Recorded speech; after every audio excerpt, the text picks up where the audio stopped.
Ako nga pala, si Carlos Potong Francisco. Anak nila Felipe Francisco, ang aking ama, at Maria Bela Luz, ang aking ina. Ipinak ako noong November 4, 1921, sa bayan ng Angono, Rizal. Nagtapos sa paaralan ng School of Fine Arts sa Universidad ng Pilipinas. Sinasabi ang tawag sa botong ay nagmula sa katakutan sa isa ring popular na karakter sa Cainta Rizal. Nakasing itim ko raw ang kulay. Hili ko ang pagguhit simula ng bata pa lang. Aking mga karaniwang ginuguhit ay mga kapaligiran na aking nakita sa aking lugar.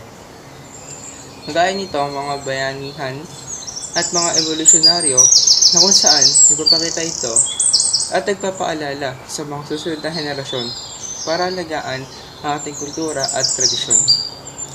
Kinikilala din ako bilang isang muralist na kung saan ako ay gumuguhit at nagpipinta sa mga kilalang institusyon upang pagandahin at gumawa ng mga sining na makabago sa mata ng kabataan.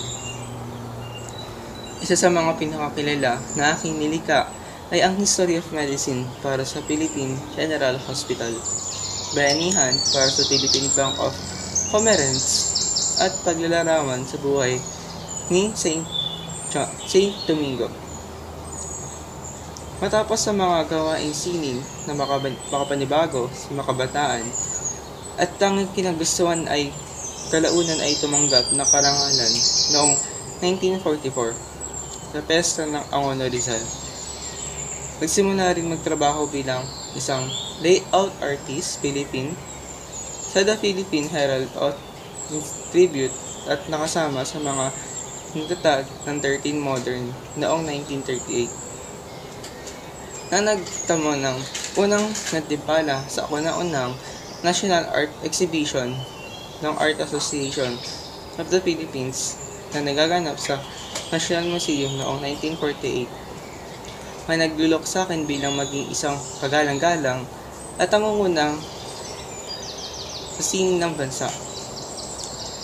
Sa dinig tagal ay nakilala din ako bilang pambansang alagad ng sining sa pintura noong 1973. Namatay sa kanadaan sa edad ng 57 noong Marso 31, 1969 at inilibing sa aking bayan sa Angono, Rizal.